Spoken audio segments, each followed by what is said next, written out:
Welcome back to the PricePlow Podcast. Today, get ready for a very educational episode. We have Lori Bestervelt and Thane Campbell from TruShield Certified here. This is a new premier certification service for athletes and sports organizations and teams, leagues, everything in between. So they bring a wealth of knowledge, as you're going to see with this introduction here. So Lori and Thane, welcome to the show. Please introduce yourselves and then kind of explain to us where you were and where TruShield came from and what you're going to be doing and how you're doing things differently from some of the other organizations out there. We're very excited for some of the stories that we're going to hear here.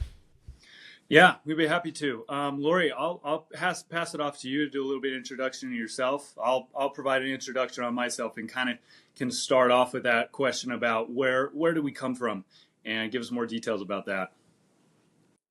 Okay, great. Hey, thanks, Thane. And really super excited to be with you guys this afternoon. So my name is Lori Bestervelt, and I'm part of TruShield Certified, which started about almost exactly a year ago today.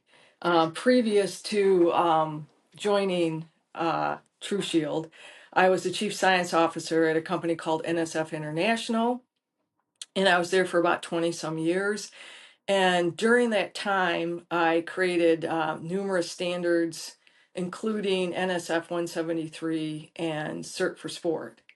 So that was really, I would say that was really one of the first certification programs that started testing sports supplements for banned substances and working with the sports leagues and USADA. So I left there and a number of years ago, and now I'm with TruShield. And as you mentioned, we are in the process of creating a very innovative and new certification program. So I was able to take the 20 years of knowledge that I gained when I was at NSF, combine that with the knowledge that TruShield has from being part of SMRTL, which is the Sports Medicine Testing Research Laboratory, and Thane will talk a little bit more about that, and create a new certification program that's really solely based on testing for banned substances. So if you know anything about the certification programs within the sports industry, sports nutrition industry, they really offer what we call a bundled certification service. So you have to do everything with them. You have to do GMPs with them. You have to do label claim testing with them. You have to do contaminant testing with them. And so if you're doing that with other groups or companies, you still have to repeat it with these other organizations to get the certification. So that introduces a lot of redundancy, and it increases time.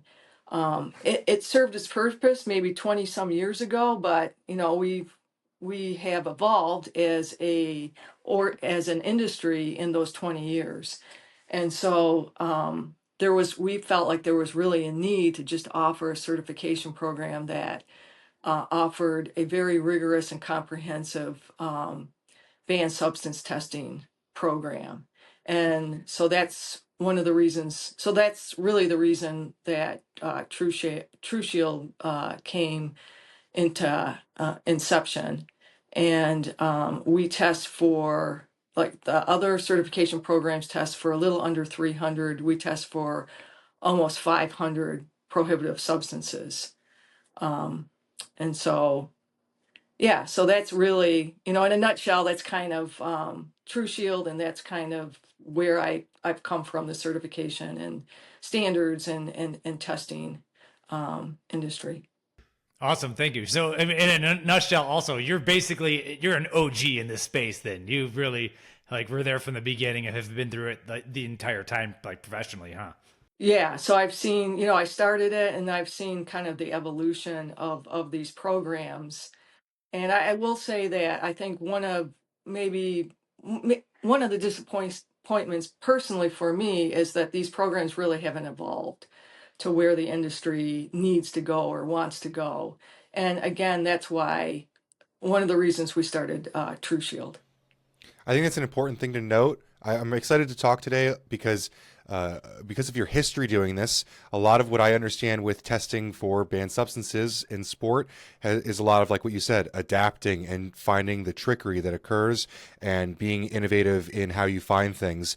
But like kind of to your point, all these years later, most of our certification protocols or programs are kind of the same they've been for a while. So I'm excited to talk about what you guys are doing differently, but not before Thane introduces himself. So, Yeah, Thane, please go. for sure. Well, and Ben, you're clearly a professional because you provided a great segue for me as a platform to be able to introduce myself. So I'm an executive with TruShield Certified, but also my other job is an executive with the Sports Medicine Research and Testing Lab.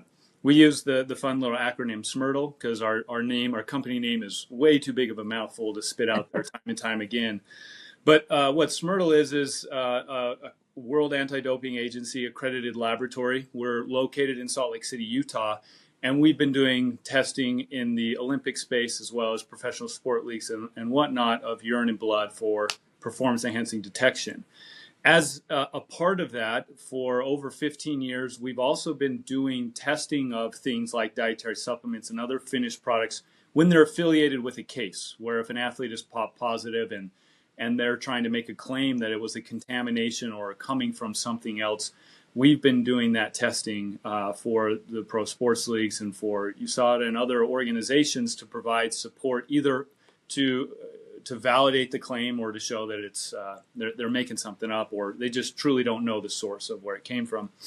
And so just over the years, we've had so many potential customers as well as leagues talk about the need for more certification programs in the marketplace, as well as ones that are more comprehensive and they understand the emerging substances and changes that occur in the market of banned substances, as well as what potentially can show up in products that people are using, whether you're a tested athlete or not, that could be not great for your health. So that's where we saw it from a perspective. If we wanted to do this, we wanted to bring on somebody like Lori who could help us navigate this space as to bringing legitimacy of her knowledge in that space, as well as what we do really well, and that's laboratory testing. And then focus on having the most comprehensive list of banned substances available for any program, any company to be able to test their products for. And then also to be focused primarily just on the finished product and not worry and not all the other redundancies of the things that Lori had mentioned. We're forcing through other GMP and some other things. What we focus on is the finished product, making sure it's safe and free of these things so that you can get it out and sell it on the shelf. I have about 1 million questions for you guys today, just so you know. There's so many different directions that we could go with these questions.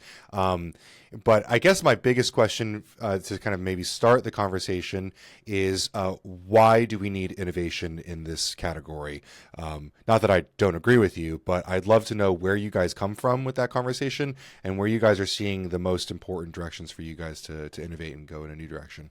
Well, the innovation is driven by the innovation of people wanting to use new substances, and like there's always this constant push to make ourselves better, whether it's a professional sport athlete or the weekend warrior, and what we just ultimately want to do. And there are trends that come and go, right? And when you look historically back from, I think this really hit bigger early 2000s, maybe late 90s, early 2000s, all the way to the mid 2010s, where prohormones, those type of substances, as well as some of the stimulants like that we saw through methylhexanamine and some of these things that came through JACT, where there's a constant evolution and innovation that happens with the use of these substances. And you have to be on top of them in regards to a lab testing perspective in order to ensure things are safe. Probably one of the biggest shifts that happened was bringing on selective androgen receptor modulators, or SARMs. Mm-hmm. And when prohormones were essentially made illegal in 2015 through the Designer Anabolic Steroid Control Act, or DASCA. That made a huge shift to SARMs and SARMs in the market. And SARMs were very different in a manufacturing perspective than some of the other steroids, where we'll just, for the sake of easiness, they were very sticky. And so they became a contaminant that showed up in lots of things. So even if you bought a bottle, let's say you wanted to buy a SARM, and you bought something that was just supposedly on the label Ostarine or S22, if we did testing and saw that these things had just a myriad of other SARMs at low or contaminant levels. And so now, innovation-wise, things are shifting to peptides and other stuff. And so that's just where you have to be able to react to, as well as where possible, predict and try and be ahead of where things are going, and make sure that people, from our perspective, what TruShield wants to offer, that what people are putting in their body, they can know for certain that they're not adding something else to their body that they don't want to be doing. I'm really excited about that conversation, because I feel like we try to host a very mature conversation where we're not necessarily shaming people for wanting to take Ostarine or S22, but if I'm buying vitamin D and the last batch in that co-man was Ostarine, I don't want that sticking to the mixing bins, right? Like I want consumers to be able to make informed decisions about what they're putting in their body safely. So one of my questions for you guys is whether you think that some of the banned substances that you test for are nefarious adulterants, or if it's just a contamination that's a part of the process, because it seems like a surprising amount of time it really is just a contaminant that even the manufacturer or the marketer isn't expecting themselves. Lori can speak well to this. Yeah. So I think my quick comment on that would be that the majority of the time that it is just an unknown contaminant, because of the challenges of where the ingredients are being made, produced, manufactured, and then coming across over to us. I think the majority of times in the testing that we have seen, whether it has led to showing that it was unintentional, that it is these like contaminant levels. Yeah. Yeah, I would say that that's probably the majority of the time, but there is a trend of companies that are adding these banned substances in and then selling it, So I wanted to add a little bit to what Thane was saying from the time before, is that when you talk about innovation, I think that we're really kind of primed to be on top of what's going on in the anti-doping field, because we're doing all the testing, all the blood and urine testing for Olympics and for the pro sports league. So we know, we see these trends coming up before they even start popping into, dietary supplements. So we have that ability. So we have a little bit of a crystal ball that some of these other organizations don't have, because of the type of testing that we're able to do day in and day out. That's such an interesting conversation, because we've talked about this before, how like at the top of the sports, you see inklings of things that maybe scientists haven't found in studies yet, or things that aren't really on the market yet. But that it's really interesting to hear, like, you guys have a crystal ball to kind of what might be making its way into consumer products within the next 9-12 months. To even put something on top of that, my understanding at least, is like, then when you get to the consumer products, a lot of these brands that are producing maybe prohormones or whatever aren't necessarily testing for identity. And so then when, Chinese raw ingredient providers are sending over some white powder that they claim to be a designer steroid, they can easily be slipping in a myriad of other things as well, which is really kind of scary for consumers who, again, just kind of want to choose a product for themselves. So it's nice to hear that you guys are keeping track of the trends and staying ahead of it, because it can get really murky out there when you get into retail and you start seeing the stuff on the shelves. Sometimes I step into some brick and mortars and I'm blown away by the things that they're willing to sell in a retail setting to consumers. Yeah, no question. Mike, I know you had a list of questions. Oh yeah, you have so much, like you said. So you had mentioned, a lot of other services are at like around 300 molecules or so. But you're up to 400. So can you give us some examples of like the new classes you're finding, or you can't list all 100, but like what kind of stuff are you doing that is the newest, latest, and greatest?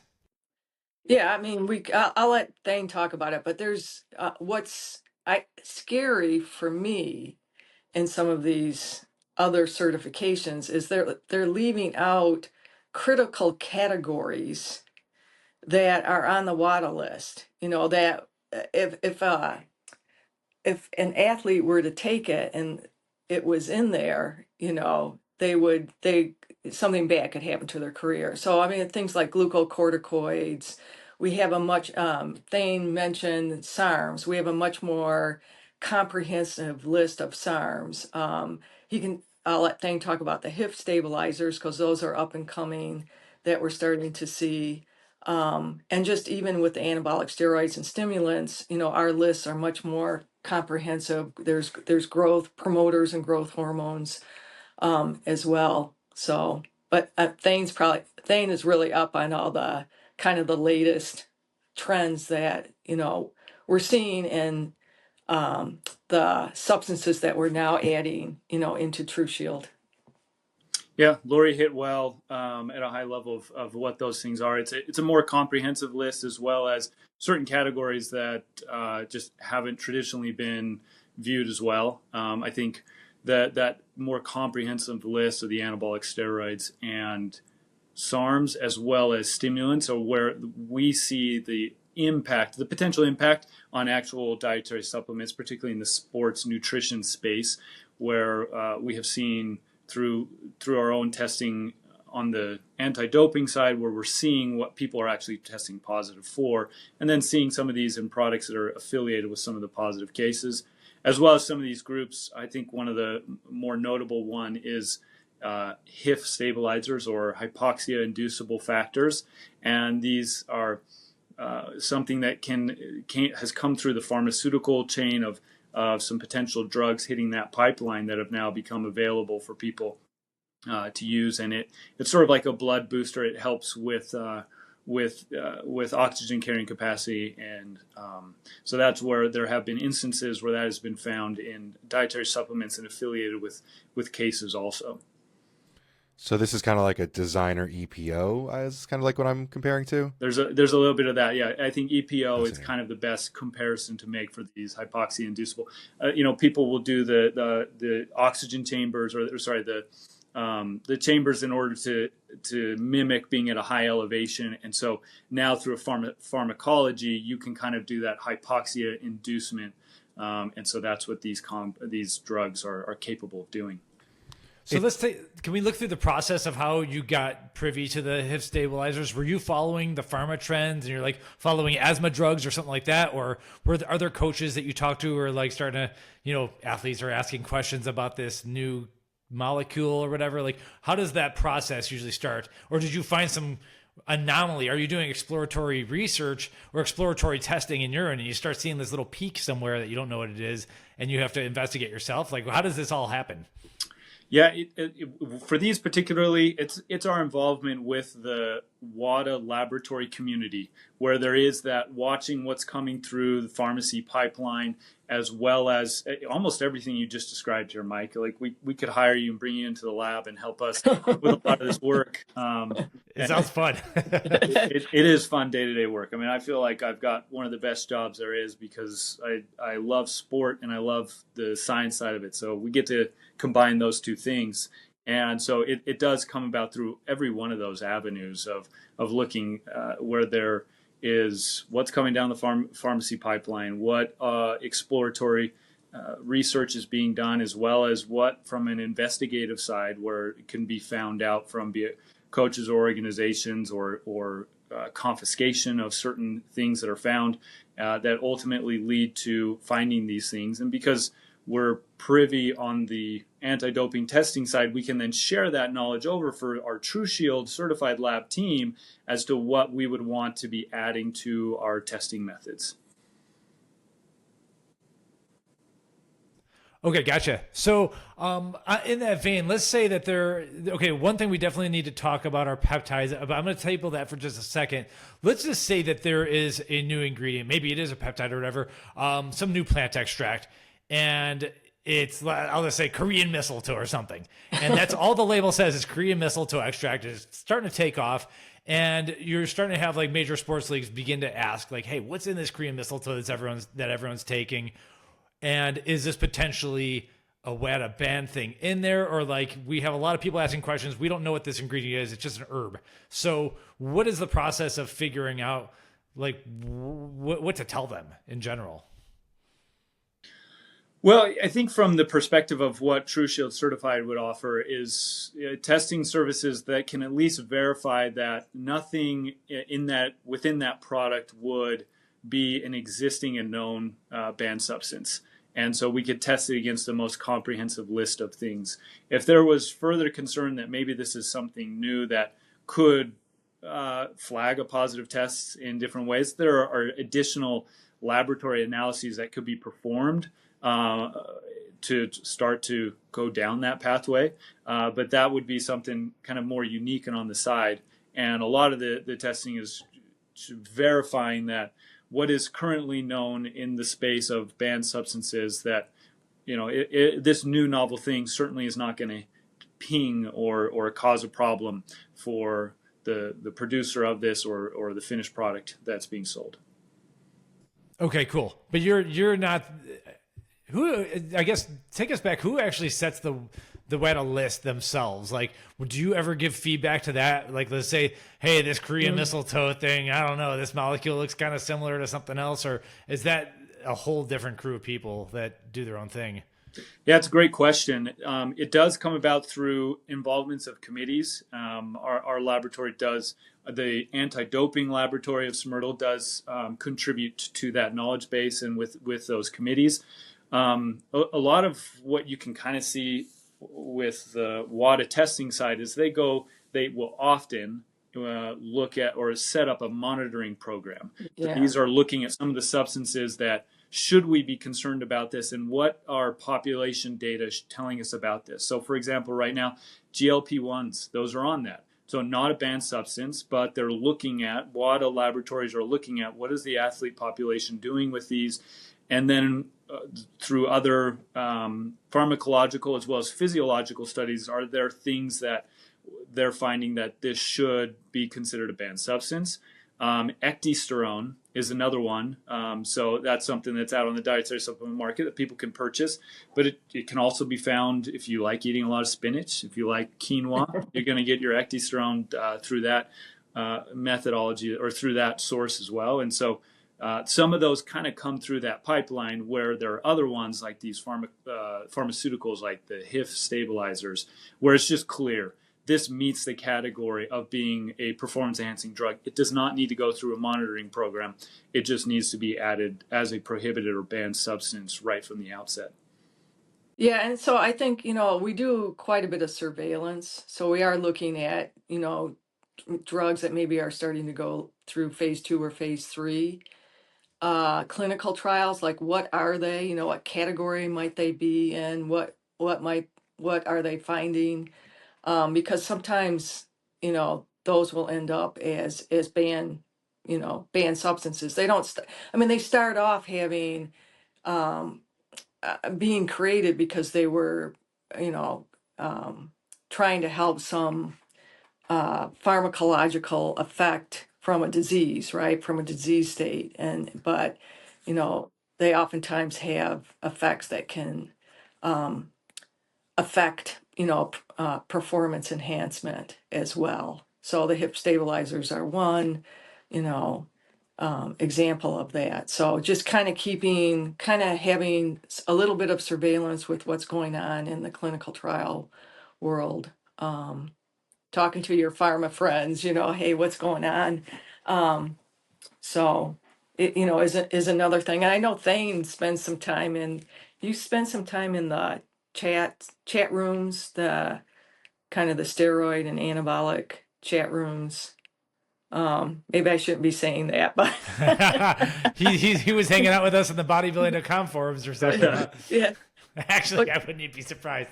Because there's stuff you can pick up from there too. I used to belong to those when I was at NSF. So That's kind of funny. Yeah. A lot of people are watching us. I would say from both a personal reason, I like to use diets. There's certain dietary supplements I like to use, and I like learning from other individuals as well. I think one thing that's fascinating about the space is how knowledgeable certain people are. Ben and Mike, you guys are great examples of this, of just having deep knowledge about this, and it would be silly to assume that, like, unless you have some specific scientific credential or whatever, that you don't have anything to add to this space. Some of the most intelligent people that I know in this space, I mean, book smart, don't have a degree. Yeah. So, a lot of them are those people in those forums that are bros that got really way too into exercise science and pharmacology around it. And I also think, like, going back to it, I think there are a lot of really responsible users of PEDs that aren't tested athletes, and we can learn from them. I don't think we want to shame people that necessarily are interested in the compounds, but we want to make sure that there's a fair playing field for athletes, if you pardon the pun. Yeah. Are there any classes of compounds that you guys test for or advise on that aren't necessarily actually banned, but you test for so you can advise people on? Because I assume there are classes of PEDs that are performance enhancing, but wouldn't actually ban an athlete from WADA yet. So we do, in regards to our list, we include, like, this expansive of some of these monitoring substances and some of these things that are naturally occurring as well and could be up and coming. And so that's where Lori, with her toxicology background, as well as one of our senior scientists who's a medicinal chemist and has a toxicology background as well, they do consult our clients on what those findings are and essentially helping them understand the impact of that and whether, I guess, from, like, a risk perspective. So as opposed to, like, this can't be certified because these are present, it's more of, these things are in there. We want to notify you about some of them. Here's the current environment around them in regards to banned substances and those kind of things, and helping them navigate that going forward. Got it. One last thing on the chemical compound side. You mentioned glucocorticoids before. Can you quickly explain what those are doing or what happens there? Sure. Yeah, that's a category of banned substances that glucocorticosteroids are primarily used for inflammation, and so it's something that it's just one category of things that kind of historically has not been included in some of the other certification programs that no doubt could lead to a finding for an athlete, as well as has been shown just through, like, we have one particular publication. It did come about through a compounding pharmacy, so not specifically through dietary supplements, where something was miscategorized and led to a pretty adverse health event for a minor for the use of that substance. But so these are impactful substances that we want to make sure any of the products that we are testing for the companies, that they're free from these things and be as comprehensive in that testing panel as can be. I foresee a lot of comments on these clips about people who, disagree with fear mongering around it. But I think what you just said about the wrong identity of a compound can lead to a lot of adverse reactions, whether that's like hormonal shutdown or hepatotoxicity. Like if people don't know what they're getting, there can be a lot of that there. So that's really commendable. Yeah. Well, ultimately, we just, we're trying to say, protect your brand, protect your performance for TruShield Certified, and we're not trying to push the fear side of it. We want people to have it's trust, right? With TruShield Certified, that emphasis of trust is critical, and we want to be able to provide more of that from an analytical standpoint for people to know for certain. Yeah. Okay. So on that note, let's say I am a brand. We're already at what I consider to be a CGMP certified facility on the ups. And we already have heavy metal testings. I know my manufacturer is doing that already. And we just want to stack on TruShield Certified. What is the process? For us, that's the perfect scenario. We don't want to create redundancy and say that we're going to do additional stuff of what you're already doing. We would be moving forward with you and your company and program to do the finished product testing. So for you to send it to our laboratory, lot by lot batch testing of those things, and we would be testing it for the banned substances and going through a certification at that level. Lori, I don't know if you have more to add to that as you do more of the that was involvement with perfect. on this. Okay, so you're Yeah. basically they're shipping you tubs of the product. You're not going and auditing the facilities or anything like that. Right. We're not auditing the facility at all. So that's the flexibility that we're giving companies, is that they choose how and who they want to do their GMPs with. I mean, you had to be legal within the US, you have to, be following the 111. Okay. But we don't want to dictate to them who that might be or how they're doing it. So yeah, so what we ask though is that when they send in product, that it's as close to the finished product form as possible, is what we want to, and in that packaging. So that's probably the biggest thing. I know sometimes you can't do that, but that's one of the parameters that we try to get companies to adhere to. And sorry, I'll just add one more thing, Ben. Don't mean to cut you off. No, go ahead. That was historically what we found was a critical piece for from the athlete perspective, as well as an organization. When we were involved with cases of athlete testing positive, they weren't asking us to go check where the product was manufactured. They're sending us the finished product and they're saying, is this what contributed to that finding? And I think that's ultimately what matters. Is it the finished product that's safe and free from these things? And so that's what we want to do. We don't want to create more cost and other things down this supply chain because of the sensitivity of the testing and the instrumentation that's available. If you send us the finished product, we'll be able to see it down to extremely low levels to know that this is free from these things, and therefore there's not a health safety aspect or risk aspect if you actually were a tested athlete. Yeah, and I think it's important, and I think Thane kind of touched on that, is that really the only way to know whether you have a prohibitive substance in your product is to test it, right? So you can't do a GMP. A GMP is not going to really tell you whether or not you have a prohibitive substance in there, unless you've put it in your product specification testing. And most, I would say 99.9% of the companies don't have that written in. So really the only way to know, even when you're testing like for label claim or other contaminant testing, the only way to know is to do the banned substance testing. So I like what you guys are saying, because at this point, Lori, what you mentioned earlier was the evolution of the industry. There was a time where one certification covering everything would have been really helpful, because a lot of people were doing absolutely zero quality control. But in today's day and age, there has been a shift. There are a lot less people looking for stim bomb pre-workouts or pro hormones in the mainstream. For the most part, you walk into a store and there are not people that are marketing it this way. They're marketing them as quality and transparency, and they're likely already following, reasonable CGMPs and doing some quality work. But a lot of them miss the specificity of testing for banned substances. They're testing for identity.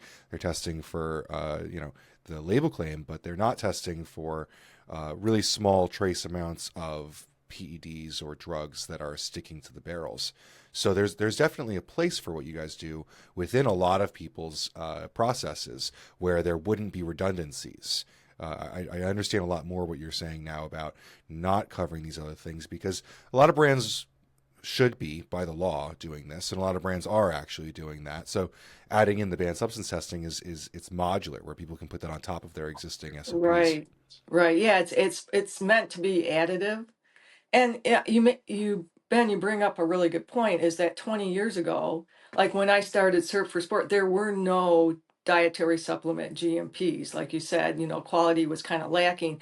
And so that bundled certification meant a lot. And I think it helped in the very beginning.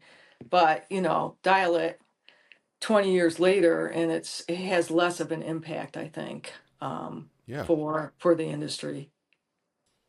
Okay, so you really earlier just mentioned the accuracy and being able to detect trace amounts and everything. For instance, here's an example. I think there's testosterone in pine pollen, for instance.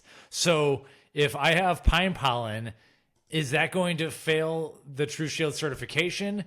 And if someone ingests that and it's a trace amount there, you might not know this, but how often will they fail a drug test, and will you see it in the urine and everything? So how good is this equipment really? And where does the WADA standards stand? And like, where do you go with all that? You've got wonderful use cases. I love this. I love my pine pollen, of course.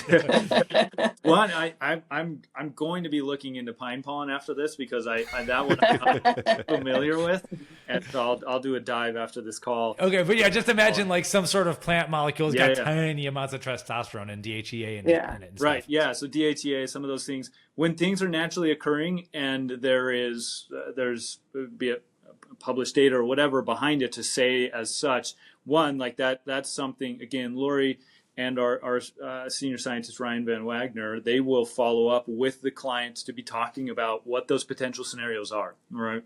For us, that if it's known to be naturally occurring in that particular product, and we're seeing it that at the levels that would be expected to be naturally occurring, then we can work with them about what does this mean for their particular product, and also for us from a business side, because we are a certification to say if you were to have our logo on your product, it is to say that there are no banned substances in this. Then what does that mean for that particular product? Because if testosterone actually is in it and it's a banned substance, there's obviously we can't specifically move forward with that. But then it's talking and working with them about what that means for their particular product and whether it does come across as naturally occurring levels. Yeah, and then you're kind of starting to create some allowable limits that if they stay below this, and you wouldn't test positive if you were to take it. And I think we're seeing a lot now with botanicals and naturally occurring banned substances. Like almost every single botanical that we test has some kind of naturally occurring banned substance.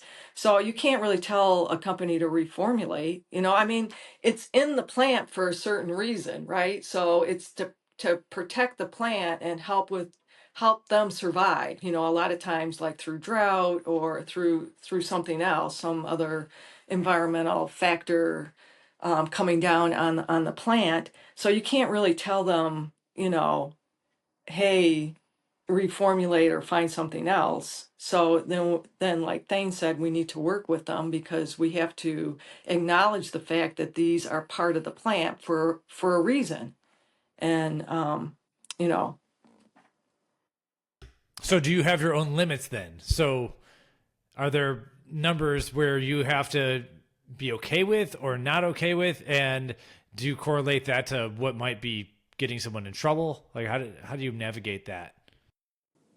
Yeah, I would say yes. So we would if we find like a naturally occurring banned substance at a level, and it's got to make sense, like Thane was saying, it's something that we would think would probably be part of that botanical.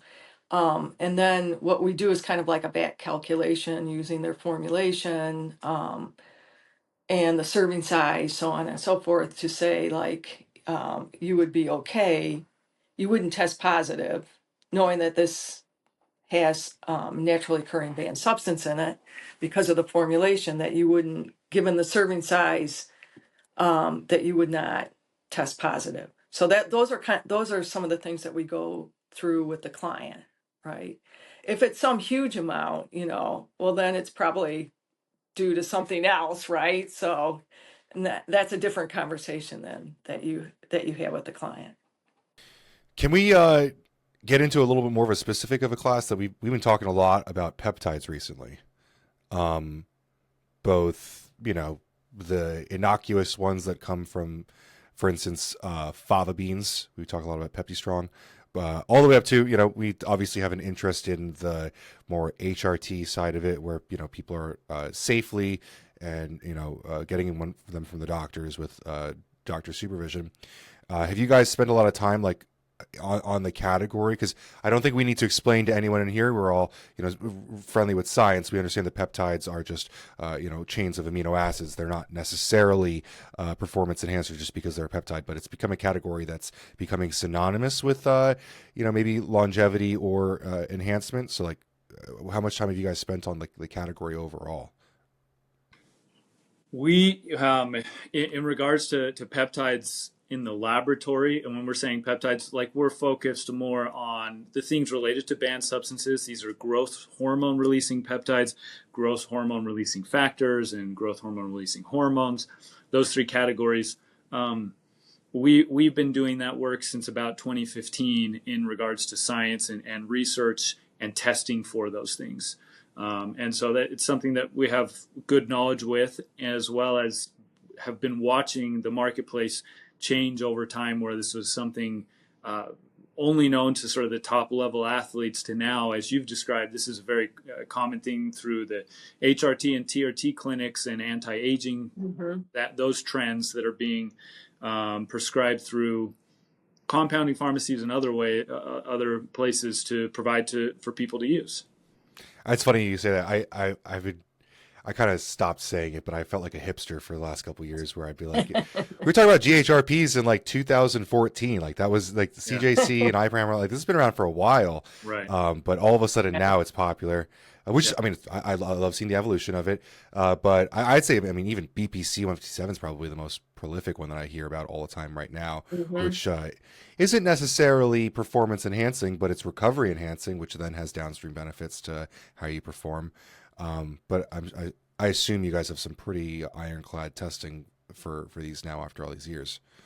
Yeah, definitely. And that is a strong differentiator for our testing program, to include those additional substances that are more common and widely used now. Interesting. It is. Yeah. Can you test, is that, my understanding of it is, it's injected and then it helps lower inflammation.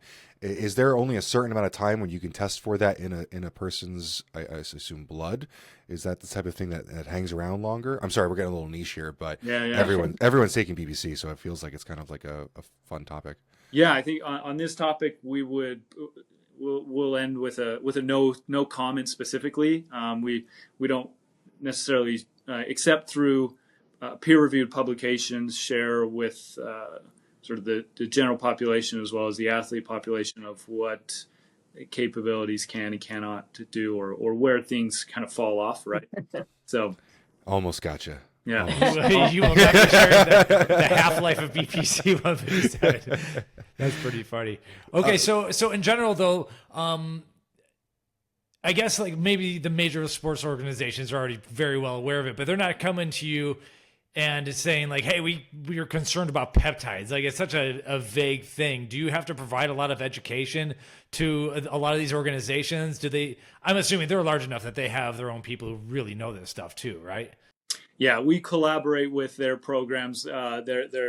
They have great teams that are extremely knowledgeable and staying in that space. So there are collaborations between the professional sports leagues to do this. They have an organization called the Partnership for Clean Competition, where they have an annual meeting and where they're both from the science side as well as other sides. People go and present at those. And so those organizations, the professional sports leagues and others that are involved with sport, they're extremely knowledgeable alongside with us. And it's one of the best parts of the job is to work with them. Awesome. Okay. So have there been any crazy gotcha moments or instances where you found something that you just did not expect, or, maybe a close call, someone's career almost ended, but you caught something quick, anything like that? Yeah, those kinds of testing and showing that some of these things come unexpectedly into products. We do have quite a few experiences with them. It's always making sure that we're only sharing so much of what we can do. But like a specific case that we had was about 5 or 6 years ago, where an athlete that was in a fighting sport had tested positive leading up to a fight, but it was for a SARM, but a very low level of one. And so they were trying to determine whether or not it truly was a contaminant or an intentional doping, so that they knew whether or not they needed to cancel the fight or move forward with it. One of the crazy things about it, and I think it's pertinent for the conversation of what TruShield's able to offer, is not only comprehensive testing, but the speed of testing, as that's critical for companies not to sit with inventory and not be able to get it out because it's taking too long to test. But leading up to this, in order to determine whether or not there truly was a contamination story to back up what the athlete was claiming, we were given 54 products to test in 24 hours. So we got these 54 products at about 3 p.m., had a small team ready at the moment they showed up, and stayed throughout the night. And we prioritized basically looking at all these products. What has the highest probability of testing positive, right? Like, okay, I'm going like sports nutrition stuff, whether it's creatine or protein powders, or maybe there's some sort of pre-workout this guy's using, and then anything down to like multivitamins or whatever, we'll test them last. Let's see if we can find this early in the night and we can actually get some rest. So 54 products, literally the last product, which was an organic, vegan, plant-based daily multivitamin, was what had a contaminant level of this SARM, which ligandrol or LGD 4033. And so from that perspective, by providing that back to the testing organization or the sport organization, that data was able to help them determine that this was not an anti-doping violation. They could move forward. And so it was in the favor of the athlete to show that it was not intentional, and doing that testing very fast that led to that. So, Wow. That's hilarious. It's always the last thing you're looking for. Like, I just had to laugh. And like just all of those adjectives before, the organic, vegan, plant-based, you're like, okay, this is harmless, right? And for that one to have it, it was everyone was shocked. But of course, at 4 a.m. we get an email from the scientists that like, I got it, I found it. Shockingly, it was this product. Going even further, there's been reports of people supposedly finding it in their food. That it's eventually made its way into like a grocery store food. Do you guys call it at supplements? Do you guys ever test like actual food? Yeah, for TruShield Certified, we're dietary supplements but finished products. Okay. And Lori is definitely talking with companies that's not just dietary supplements, but from our history of doing testing, we definitely, particularly in regards to meat. And whether or not the supply chain with meat and the use of anabolic steroids, whether or not certain steroids have been used within meat and whether those could have contributed to something for athletes. So we have vast experience in doing all sorts of products, not just dietary supplements, but meat products as well as clothing and different things to know whether or not there's contamination coming from one person to the next. And whether that's a plausible thing. So from a lab side, we could speak about it forever, and we're bringing this massive amount of experience to the market to provide that level of trust for companies in their products. Yeah, the thought of I've been told that you literally have found steroids in your grocery store bought meat. Like it's like you at a certain point, if you get fed up enough, I don't feel this way about supplements, but I understand some tested athletes are finally like, all right, I don't want to have to send stuff out for testing myself personally. I want to find something I can literally just trust. I'm just going to buy food. I'm literally just going to focus on my diet. And then you buy ground beef from the store and it's got Tyrannobol in it. It's like, you can't get away from it. It's kind of frustrating at a certain point. Yeah, no question. I'm trying, just listening to some of your podcasts previously, and you guys had I'm blanking on the name. He was a former UFC fighter, but TJ Dillashaw. There you go. Yeah, yeah. And he Yeah. was talking about they've got that like dried meat that they're selling, right? And he was just selling out of it. That would be an example of like if you wanted to show that that's free of any anabolic steroids that were used in the supply chain, because those are allowed. If you go through the USDA, there are certain steroids that are allowed through that process to be used for cattle, but they typically do not show in the meat regularly, but that testing can be applied as well to food products.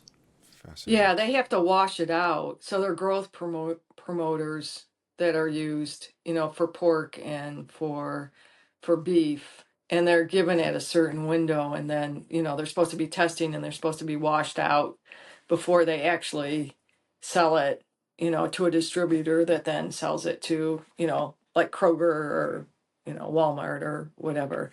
But sometimes the timing isn't absolutely 100% correct. Interesting. Off the wall question. Let's say I am a highly successful MLB player, like filthy rich. Can I just send you a box of all the stuff I want to take and you test it all and then you charge me and then you send it back if it's all clean? Is that something someone could possibly do with enough of a war chest? And is that worth doing? Like, because it seems like a lot of the pro athletes I have dealt with just want to take some regular stuff, but they know they have to do the right thing. So I was wondering if there's some sort of middle ground. Well, first off, like if we should have you join our sales team, and if you want to direct to the athlete that way, it's not a request that we've had yet, but TruShield Certified could, from a sort of a test only, not from a certification process, could provide showing that these things are clean from. I think it's a unique use case. You continue to throw these out, Mike, which are great. I'm so curious because there's just like so much stuff out there, and it's like we want to have everything tested. We just want to know everything. We can't. So I don't know. That's where I'm just like, what if we just threw money at like the problem? And so I used a pro baseball player as like an example, but We'd be happy to do it. So cool. It's like a frustrating show of the times where it's like anytime I talk to athletes and I'm like, well, can I take this? Can I take that? Like it's impossible for anyone to know unless it's like literally rigorously tested. Right. And that's obviously it's inconvenient. I mean, unless you're like extremely wealthy and you can just pay to have all this testing done and have it done on probably like 6 months worth of product, because you could test it this month, the next month it could be a different batch with a completely different scenario. It's pretty hard to trust anything, even if you trust the brand and think that they're doing everything correctly, without like, every single batch being tested rigorously by someone who really knows what they're doing. A lot of stuff can fall through the cracks. Mm-hmm. I wanted to add one thing because earlier Ben mentioned, other products, grocery and everything. One thing I believe, don't you have a topical product that you test? Yeah. Can you go through some of maybe talk about that and talk about some of the brands that have signed up with you? Because I know there's one notable one that we know of. Yeah. Yeah. Go ahead.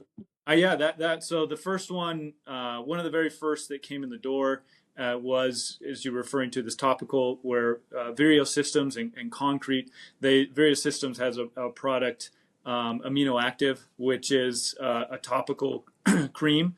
And so we provided testing for that, as well as the con-cret line of creatine HCl products that they did.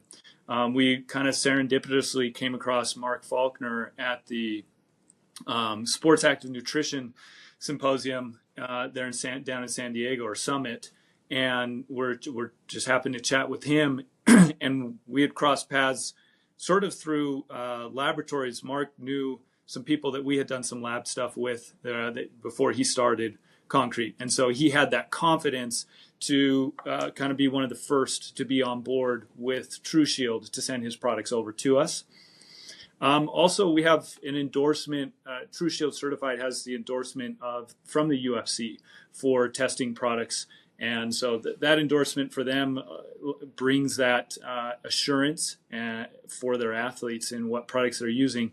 And so some have come by way of that. So Regenerate RX, who they're a big promoter and marketer for within the UFC, a number of products that they have sent to us. at least 5 that we have certified with them. And then Blue Scorpion, who does like a pain and inflammation relief. We have a product from them. Those have come through the UFC endorsement, as well as others. The endorsement is specifically that the UFC, their approved supplement list includes TruShield certified supplements. That's like the way that it is. Okay, yeah. Cool. So some of the other companies that we have provided certifications for. So we mentioned there's company Numi, Bioadaptives, No Name, Unigen, and Hero Sport, as well as an individual ingredient, Redaxin, which is kind of an up and coming ingredient that we have just recently provided the certification for testing for that ingredient. So not just finished products. Can we get into that? Like, so you can test ingredients and everything, and that's generally, I'm assuming, for ingredients that are marketing towards sports nutrition and stuff, but it doesn't have to be. Mm-hmm. How does that work? Go ahead, Lori.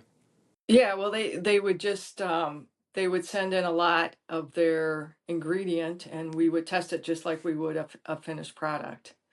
So It's basically a binary testing. thing. It's like you either got a banned substance inside or not, and that's Right, that for right, the most exactly. And I think that, some, they were wanting to know if there was any like naturally occurring banned substances in their product as well, because they were getting asked, and they had not really ever done that type of testing. They were starting to do a lot of starting some clinical trials with their ingredient for in the sports active nutrition industry, and they just wanted to make sure. So they're feeling pretty confident now, and companies are coming to them to use it in their formulations, and now they can tell them that it's free of banned.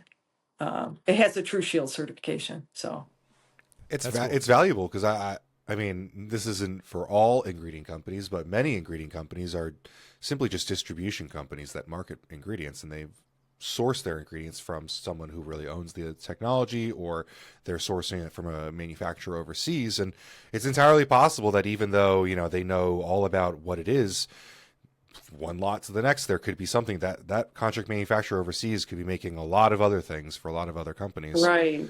So it gives a lot of Interesting. peace of mind. It's entirely possible. I mean, Yeah. they could be mixing powders in the tubs that they send to you. There's all sorts of ways that, if we want to say it's nefarious, it's entirely possible, or it could be completely, accidental, like we opened the conversation with. It happens at each level. There's more scams that possibly could get pulled onto the next person, even if it's the wrong ingredient provider. Yeah, or just got mixed with the pine pollen buckets. Yeah. Okay, so Getting jacked on pine pollen. yeah. Okay, so you were ahead of the curve 5 to 8 years above like the average early adopter consumers on peptides.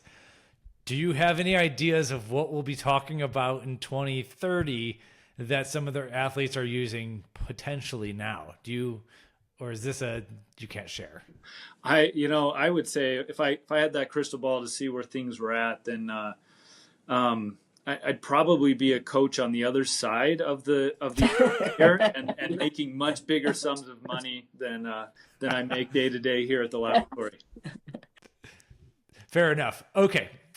So a lot of these, this is another question. I guess I'll just add, because I'm not trying to sort of dodge the question. I think a lot of it is that's one of the things we love about this job is sort of the cat and mouse game, but we do understand that we're constantly trying to play catch up. We do what we can to not be reactive, to be proactive about what's coming down the line. But there is so much more money on the other side of things for these drugs to come about. And also like the risk factor, if we're thinking about this from like new drugs coming down and athletes potentially using it to circumvent our testing, like, they have huge amounts of money to potentially take, and some of them are willing to be that guinea pig to say, I'm just going to do it. I'm going to risk it. We'll see what happens, because a lot of these things, they haven't been fully shown to be safe, or who knows what other reactions they may have in taking some of these things. But we know that the people are out there to take that risk and try it, and we're trying to be reactive to it,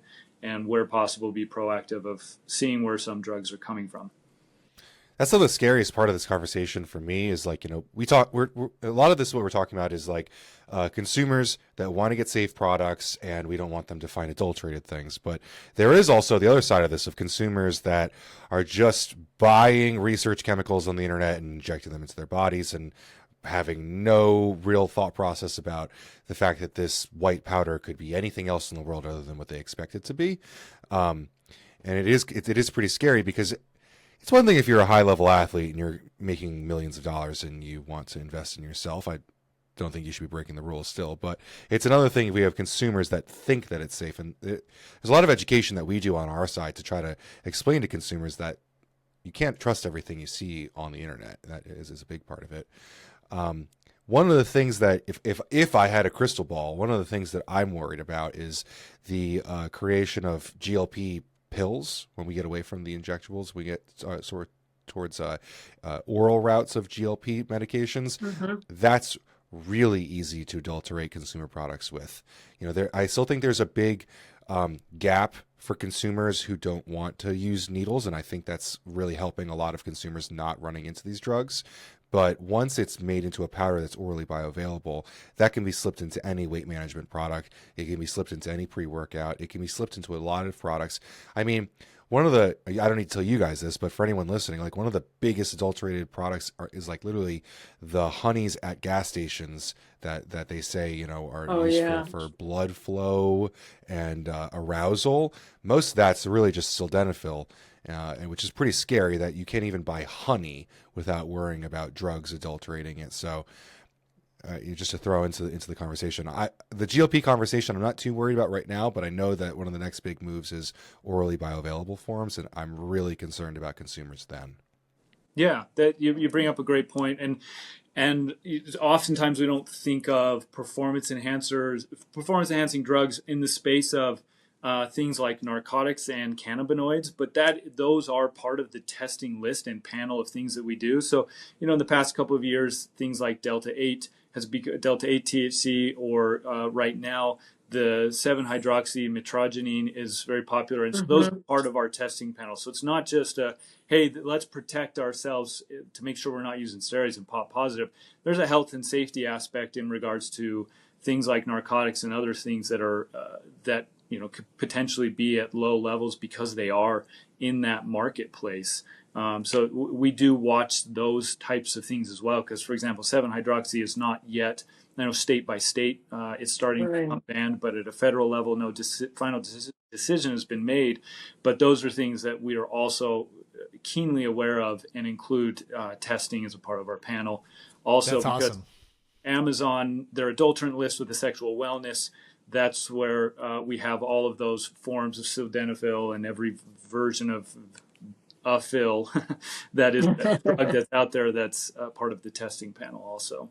Because those are thank you for doing that, because that 7-OH stuff from the synthesized fake kratom stuff or whatever, that stuff is just terrible. That's scary. It's scary. And the big part is, and you guys were kind of hitting on this, is that a lot of those up and coming compounds that people are starting to look at and take, there's no toxicological safety data, which is very scary. I'm a toxicologist, and you become the human guinea pig for that. Even with the cannabinoids, there's scant toxicological data, and so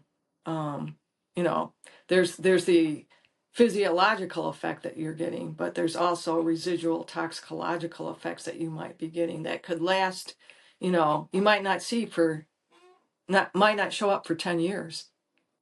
So the 7-hydroxy stuff is really scary, and there's not much that we can do about it because it's gotten such a foothold in the market where people think that it's no longer only an adulterant. There are products that literally market themselves as. It was like, you guys are so stupid. I mean, literally Google this at all, and you can find how unhealthy this stuff is. But I'm really worried also about what the Farm Bill has allowed people to bring in terms of hemp to the market. Yeah. There's so much synthetic stuff that is being passed off as real plant matter. It's definitely a concern, which is it's kind of scary. But that's just another whole area of you guys to stay ahead of, which is kind of crazy. Yeah, so Awesome. It's not always, again, emphasizing, it's not always just what we in our minds kind of think of as performance enhancers. There's those other things that, from a safety perspective as well, included in the testing panel, and we always wanted to be as absolutely comprehensive as we can. Okay, so I have, for me to close off, I've pretty much got everything figured out as far as what you're doing. I love what you're doing, and I appreciate you going above and beyond, not adding redundancies. The model seems really cool, and obviously you two are authority figures in this space. Like, you're who I'm calling if we have some crazy stuff happening, or if we need a hot news alert, if there's a controversy of someone popping or not popping or whatever, that back and forth in the media. It would be cool to kind of get your way in if you can give it. But so I appreciate you coming on. So I have one more oddball question, and you don't have to answer this, but given what you know and that you are supplement users and that you seem to enjoy doing sports activity, and Lori, I believe you are a collegiate swimmer and everything, and you do triathlons and everything. Do you have a stack of WADA banned ingredients that you would be okay with using as a non-drug tested athlete that you think are like safe enough and are decent performance enhancers, like synephrine or like those types of ingredients? Are there any that you would not be super opposed to taking once your drug tested athlete days are over? All right, you're asking a toxicologist this. Yes. So my answer is no. But they might have a different opinion. So I love the question. It's such a nobody has asked it to me in that way, because I've been working in this space for over 15 years, and so I've gotten a lot of questions about like, well, I'm not attested, like what should I do, or things like that, and nobody has posed it that way. I myself, just things like creatine and protein powders, those are what I use. So from the perspective of that question, I don't have something that I would specifically use for myself. And I haven't thought about if I were no WADA banned substances whatsoever. I gotcha. What I think are the best things. I'd have to do a lot of research before I put my name behind something like that. No, understood. Because there's times where I see we write about a product, a pre-workout, and it's got some stimulants that are WADA banned, and I'm like, well, this definitely is not gonna get TruShield certified any day, but they're also not marketing towards drug tested athletes. And so I'm like, well, is this going to make me, work out a little bit harder? Is this going to help me in my next swim race? Should I consider that? And is that cheating at that point? So those are the questions I ask myself. And so, yeah, I mean, like where I stand is like synephrine is a stimulatory ingredient. I'm sure taking it every day is probably not the best for the heart, but I'm not against it personally, but that's kind of where I was like going with that. So I tried. You're right. There definitely are still some of those things that are considered bad substances in the space of athletes and whatnot that are still, particularly in the pre-workout space, with a few of those stimulants that come up. And I guess ultimately to each their own. It is a fun thought experiment, though, because we can respect like the even playing field for people, but then if you're not in that playing field, like it doesn't know. I respect WADA's their level of what they do in the industry, but there's also a question of like, just because it's a performance enhancer, does that necessarily mean it's unhealthy for people? In a lot of cases, it absolutely does mean it is. But caffeine used to be on the prohibited list, correct, right? Yeah. Creatine it's not on the list at any dosage, right? It's safe at all doses. Okay. No, not on the list. Yeah. I used to do, we've had a few content pieces over the years where WADA would remove or add something. And that's always a really interesting conversation, because it's like, this doesn't necessarily mean it's unhealthy, but it does mean it's performance enhancing for athletes. So thanks for at least entertaining the conversation. Yeah. Were you involved in the decision with caffeine? I really don't know the backstory of that at all. No, that was a good long time back. So I don't specifically know the background Yeah. on that. It's extremely rare that things do come off the list. It's far more common. Hmm. The list just continues to Yeah. grow as opposed to like, all right, that day has come and gone. We no longer need to test for that. Because anytime you do that, then it creates a hole of, okay, we can go back. And I'm thinking it more from the perspective of these substances just aren't around anymore. But caffeine is the rare one where it was on for a time and then it got pulled off. Well, Excellent. just for the sake of conversation, or to put this here, Google's AI has pointed me to the Canadian Science Publishing, which said that the ban was lifted in 2004 because the urinary threshold was deemed ineffective at distinguishing between social use and abuse. And the agency also noted that high doses could ironically be detrimental to performance anyway. So I think it's a fair conversation. I mean, most people drink coffee anyway, right? Yeah. I mean, that's what I use. I also think it's a fun conversation that you guys don't have to have because you are simply a testing, you're a lab that tests and it is black and white. But, at what point is using herbs and plants from our environment around us, even if it is performance enhancing, like there are so many health benefits to drinking coffee that we've shown time and time again in data, like where is the line between like health enhancement and then performance enhancement? Because, creatine obviously is a performance enhancer, but it's not unfairly because everyone has access to it and it overall helps health. So thanks for having this conversation with us because I feel like these open conversations are like what people need to listen to. Absolutely. Well, did we miss anything else? Anything about the service or the company or your partners that we didn't touch on, didn't ask, or anything like that? I think it's worth mentioning for us, as you talked earlier before about, the GMP certification and label verification, those kind of things. If those services are desired by companies, we've specifically collaborated with Eurofins and we launched a Clean Sports Certified product certification program. And so in order to be able to offer when necessary, we've done that collaboration. So we're staying in the lane that we do really well, but then partnering with Eurofins for that to be available if companies are interested in that bigger, more robust certification program. So that's something that is noteworthy. That was launched leading into Supply Side Global. And so I know that there were a lot of companies that were talking both with us as well as Eurofins about what that looks like. And for us, we're ultimately just trying to get our names out there. TruShield, a lot of this is for a supplement, for a certification to show that your product is free from banned substances. We feel very comfortable and confident that we are the best at what we do, but we also need to bring value to the company. And so the brand recognition and getting our name out there is critical. So one, like we appreciate the opportunity to speak with you guys and tell our story here, but we're out there trying to continue this brand and recognition. So we're attending conferences, getting our names out there, and seeking endorsements from leagues and other places. So that's the work we continue to have in front of us. Awesome. Excellent. All right. Well, thank you. So where to follow you if you have any personal LinkedIn or anything like that. And we'll have those in the show notes attached to this episode, as well as like the social media handles. You have a TruShield Certified on Instagram or any of that stuff? Okay. Yeah, Lori, you want to do the different platforms that we have? Yeah, so we should get with Elise because she like manages all of those platforms for us. So we have LinkedIn, we have Instagram, and Facebook right now. Yes, and TruShield Certified is on Instagram as well.